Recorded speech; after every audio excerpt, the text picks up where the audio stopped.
کیونکہ ان نے وہ لیٹسٹ اسٹرین جو ہوتا ہے ویریئنٹ اس ہوتا کو ہے وہ کور اس میں کیا لیا ہوتا ہے اس ہاں میں جی تو اور پلس ایک NH اور SH لکھا ہوتا ہے. ناردرن ہیمیسفیئر کا الگ وائرس ہوتا ہے ویریئنٹ ہوتا ہے, ساؤدرن کا الگ ہوتا ہے, تو وہ بھی دیکھنا ہے کہ آپ ناردرن میں ہیں تو آپ کو ناردرن ویریئنٹ کرنا ہے, ساؤدرن کرنا ہے. جی ڈاکٹر صاحب یہ جو تھرڈ ویو کے بارے میں تیاریاں ہو رہی ہیں سرکاری لیول پہ ہاسپٹل لیول پہ یا میڈیکل فریٹرنٹی جو تیاریاں کر رہی ہے, کچھ اس طرح کی تیاریاں آپ نے بھی کی ہیں؟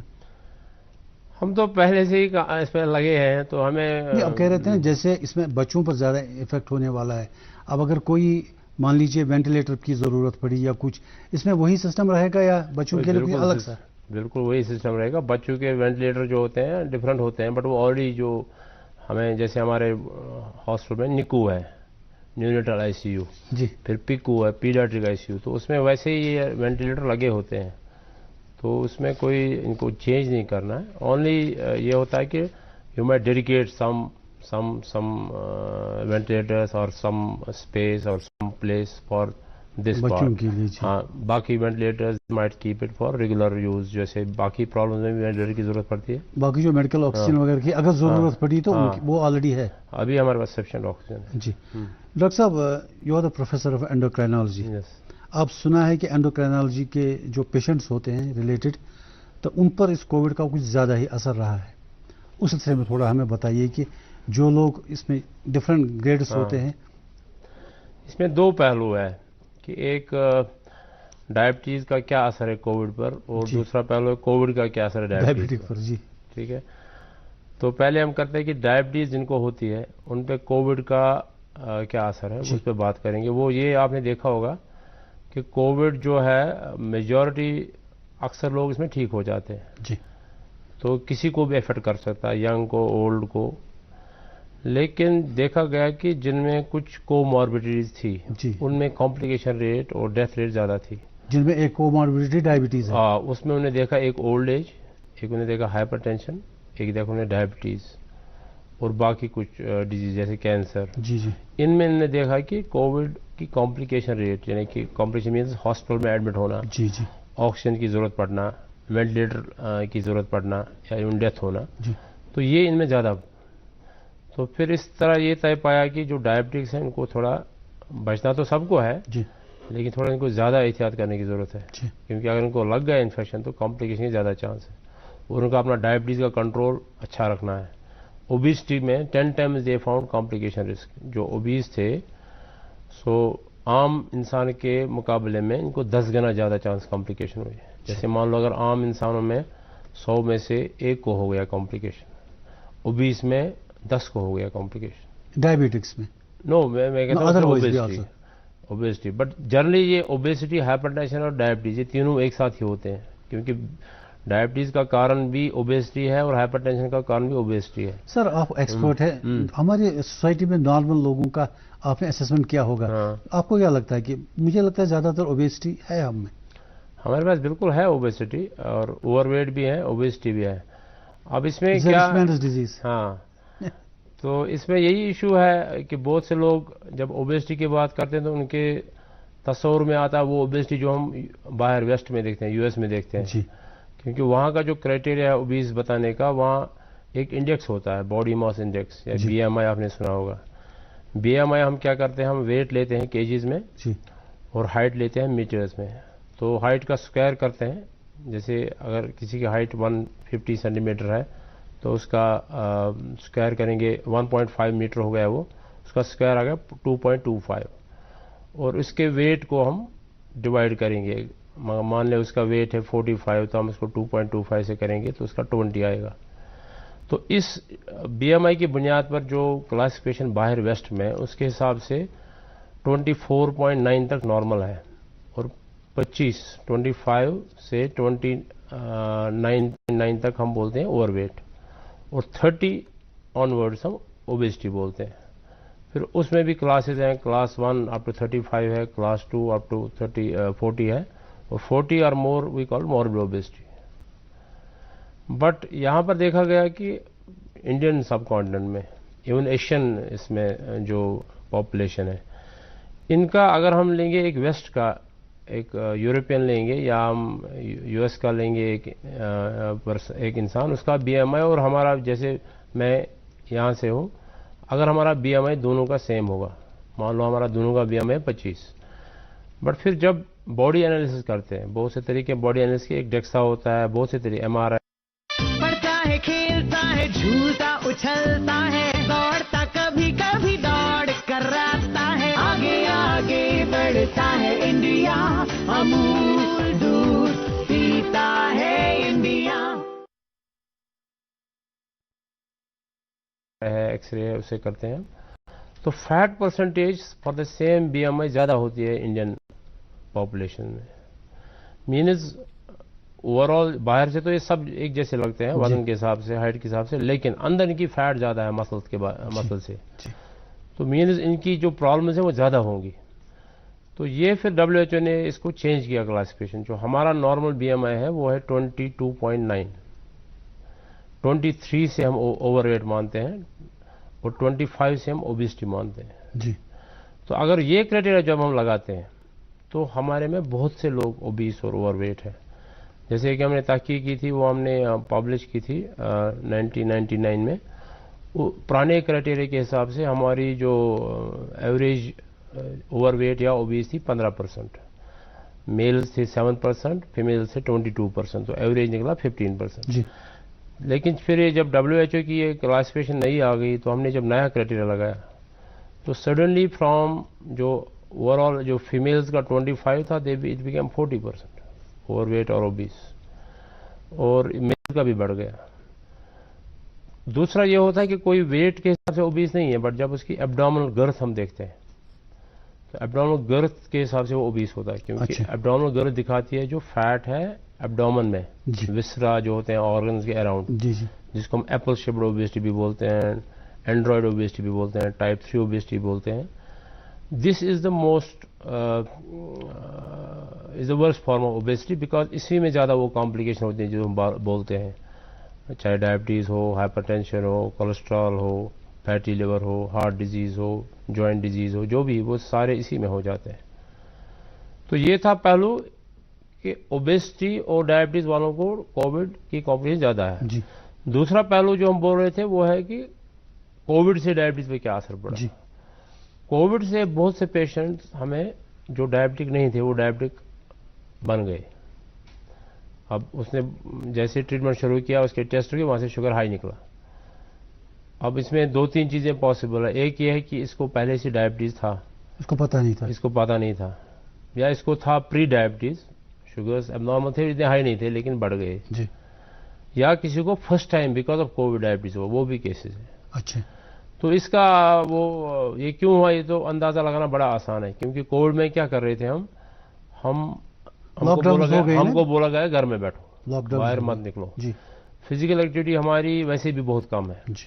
اب لوگ اکثر مطلب وٹ ایور ریزن ہم زیادہ کار یا موٹر بائک کرتے ہیں یوز. ٹھیک ہے، گھر میں بھی ہم موبائل اور جو بھی ہیں جیسے ریموٹ سے کام چلاتے ہیں. جی. جی. ابھی دروازہ کھولنا ہو تو وہ بھی ہم ریموٹ سے کھولتے ہیں. ٹی وی کی چینل چینج کرنی ہو تو ریموٹ سے ہی ہوتی ہے. پہلے میں پھر جب ٹی وی تھے تو کم از کم وہ زیادہ پروگرام تو آتے نہیں تھے، لیکن پھر بھی جاتا تھا ادھر 10 قدم نکالتا تھا. جی. آج تو وہ بھی نہیں ہے. تو ایکٹیویٹی ویسے بھی کم تھی اور یہ زیرو ہو گئی ایکٹیویٹی. اور وہاں سے جب آپ گھر میں بیٹھو گے آپ کرو گے کیا؟ یا سو گے یا ٹی وی دیکھو گے یا موبائل پہ دیکھو گے. جی. تو سوتے وقت تو نہیں کھاؤ گے، لیکن جب آپ بیٹھو گے تو آپ تو کھاتے رہو گے. اور جو گھر میں جو چیزیں ہوتی ہیں وہ فریش نہیں ہوتی ہیں، وہ ہوتی ہے انرجی ڈینس فوڈس، کیونکہ وہی اسٹور کرتے ہیں. آپ تازہ پھل اور تازہ سبزی تو آپ کو ملے گی بھی نہیں، اگر ملے گی بھی تو آپ زیادہ ٹائم رکھ نہیں سکتے. جی. تو وہی ہوتے ہیں بسکٹس، بیکری، وہ جنک فوڈ، مطلب اسٹور فوڈ جس میں زیادہ انرجی ہوتی ہے، زیادہ فیٹ ہوتا ہے. تو کیا کریں اگر کوئی اس طرح سے بیٹھا تو اپنا فوڈ انٹیک کم کرے؟ اویئرنیس ہے، مطلب اوبیسلی ایک کھانے کا پلان رکھنا ہے. یہ نہیں کہ ہم بیٹھے ہیں تو کھانا ہی کھانا ہے.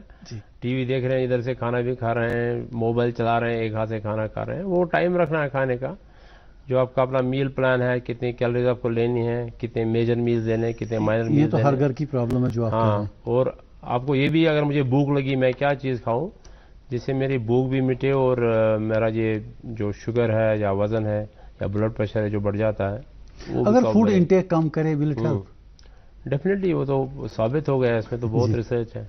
ڈاکٹر صاحب یہ جو ویکسینز آ گئے اس سلسلے میں، what has been the role of vaccine so far? Vaccine تو ڈیفینیٹلی ابھی آپ نے کل شاید دیکھا ہوگا ٹرمپ بھی آپ نے ان کو بول رہا تھا، دو دیور وہ تھوڑا اس کو بو ہی کر رہے تھے بٹ وہ بول رہا تھا نہیں یہ لگتا ہے کام کر رہا ہے. جی ویکسین ڈیفینیٹلی کام کرتے ہیں، اس میں کوئی ڈاؤٹ نہیں ہے. بٹ جیسے انہوں نے پہلے بھی بتایا تھا کہ no vaccine can be 100% effective, جی so it is quite possible that you can still get infection. In fact we saw many people after getting even 2 doses they got infection. لیکن کریٹیکل نہیں ہوتے. But yes you are right, they were not critical, they did not need hospitalization, ان کو کوئی complication نہیں ہوئی. جی مطلب فائدہ تو بالکل آیا. اچھا یہ جو اکثر جو ویکسینز ہیں ان کے ڈبل ڈوز لگتے ہیں، یس کچھ ٹائم کے بعد ایک گیپ رکھا جاتا ہے. اب اگر ویکسین کو مکس کیا جائے، جیسے ہمارے یہاں کو ویکسین اینڈ کوویشیلڈ ہوتا ہے، یس. اگر ایک نے کوویشیلڈ لگایا ہو دوسرا ڈوز کو ویکسین کا لگایا تو is there any problem in ہاں دیٹ؟ یہ کوشچن آ رہا ہے. پہلے کیا کہتے تھے کہ جس ویکسین کا آپ نے پہلا ڈوز لگایا اسی کا دوسرا بھی لگانا. ہے. جی لیکن اب تھوڑا بدل رہے ہیں، جی. مے بی بیکاز یہ ویکسین فریلی اویلیبل نہیں ہے اور یا مے بی لوگ ایکسپیریمنٹ کرنا چاہتے ہیں. بٹ کہتے ہیں کہ why not mix, ultimately you are exposing body to this antigen. جو اس کا پروٹین ہوتا ہے وائرس کا، الٹیمیٹلی جو بھی ویکسین ہے وہ پروٹین باڈی میں گھساتی ہے، جی تو باڈی اس کے خلاف امیونٹی بناتی ہے. تو when next time the virus enters تو باڈی کے پاس آلریڈی اس کے خلاف میکنزم ہے، تو امیڈیٹ اس کو ریکگنائز کر کے ڈسٹروائے کرے گا، پھیلنے نہیں دے گا. تو اس لیے کہتے ہیں کہ why not mix, why not take 1 dose. But ابھی اس میں اوبیسلی ٹرائل ہو رہا ہوگا کہیں پر، جی بٹ ابھی ریزلٹس نہیں آئے. بٹ ابھی یہ سوال اٹھ رہے ہیں کہ انہیں مکس کیا جائے اور دیکھا جائے کہ ایک کا ایک اثر ہوگا دوسرے کا، جیسے اس کو سمبایوٹک ایکشن مت ہوگا. ڈاکٹر صاحب لندن میں تو کہتے ہیں کہ 2 کے بعد آپ بوسٹر ڈوز لگا رہے ہیں. یس یہ وہ تو یہاں بھی شاید الٹیمیٹلی آ جائے گا بوسٹر ڈوز لگنا ہوگا کیونکہ وہ یہ ہے جیسے اب انفیکشن ہوتا ہے تو آپ کو امیونٹی بنتی ہے، یا آپ ویکسین لگاتے ہیں تو آپ کی امیونٹی بنتی ہے. جی لیکن دیکھا گیا ہے کہ آفٹر سیورل منتھس امیونٹی نہیں رہتی ہے. جی. تو وہ چاہے آپ کی نیچرل امیونٹی بنی ہو بیکاز آف کووڈ یعنی انفیکشن، ویکسین کی efficacy after a period of time کم پڑتی ہے. ہاں but that is not problem with the vaccine, that is problem with your body. جی کہ آپ کی باڈی ایسا سسٹم ہے کہ وہ ٹیمپرری بناتی ہے اس کے لیے. تو اس کو بوسٹر یا اس کو ریمائنڈر دینا پڑتا ہے. اب ڈاکٹر صاحب بوسٹر ریمائنڈر ہوتا ہے. جبکہ یہ وائرس اب سوسائٹی میں رہنا ہے ہاں تو مجھے لگتا ہے بوسٹر تو دینا ہی پڑے گا. جیسے ہم فلو ویکسین ہر سال کرتے ہیں نا، وہ تو ایک قسم کا بوسٹر ہی ہوتا ہے. اچھا سر، پرسنل ہائیجین لوگوں کی جہاں تک ہے، ہاں اس کا کتنا اثر رہے گا، کتنا بینیفیشل رہے گا ٹو کرب دس انفیکشن؟ اس میں کیا ہر ایک کمیونیکیبل ڈیزیز میں، چھوت چھات بیماری میں پرسنل ہائیجین کا سب سے زیادہ رول ہے. مجھے لگتا ہے ابھی کووڈ کے بہت سے نقصانات ہوئے لیکن ایک فائدہ بھی آیا، لوگ تھوڑا کانشیس ہو گئے کووڈ ہائیجین کے بارے میں. جی جی. کیونکہ جب ہماری جو سیکریشنز ہیں جو نکلتی ہے تو when we touch them ultimately وہ ہاتھ پر اگر لگ گئی تو ہاتھ سے وہ پھر ہمارے منہ یا ناک سے چلے جائیں گے اندر. تو that is very important that جیسے بھی ہم ڈسپوز کرتے ہیں اپنی سیکریشنز پراپرلی کریں، ہائیجینکلی کریں اور ہاتھ دھوئیں، پراپرلی دھوئیں. کیونکہ ہم جب نکلتے ہیں ہم بہت سی چیزوں کو ٹچ کرتے ہیں، جی الٹیمیٹلی فیس کو ٹچ کرتے ہیں. جی جی. تو یہ انسان بے خیالی میں کرتا ہے. تو ایک یہ ہے کہ آپ کے چہرے پہ ماسک ہے لیکن اگر ماسک نہیں ہے تو آپ نے ٹچ کیا تو سیدھے گیا. تو ہاتھ دھونا بہت ضروری ہے. یہ تو پہلے بھی تھا، اب زیادہ امپورٹنٹ بن گیا. مطلب ہاتھ دھونے کے لیے اب دوسرا ایک آلٹرنیٹو اس کا تھا کہ آپ سینیٹائزرز یوز کرتے ہیں. ہاں لیکن اب یہ ڈاکٹرز یہ بھی ایڈوائز کرتے ہیں کہ بہت زیادہ سینیٹائزرز یوز نہ کیے جائیں. ایبسلیوٹلی، بیکاز وہ سینیٹائزر بیسکلی کیمیکلز ہوتے ہیں، جی جی. الکوہل بیسڈ ہوتے ہیں اور اس میں کچھ وہ اینٹی سیپٹک بھی ڈالتے ہیں. تو they can harm your skin, they can burn your skin, they can make it very rough. اس لیے soap and water is the best. Soap and water is always the best. جی. وہ بھی mild soap, not a very corrosive soap. Mild soap is enough. Even they some people سے just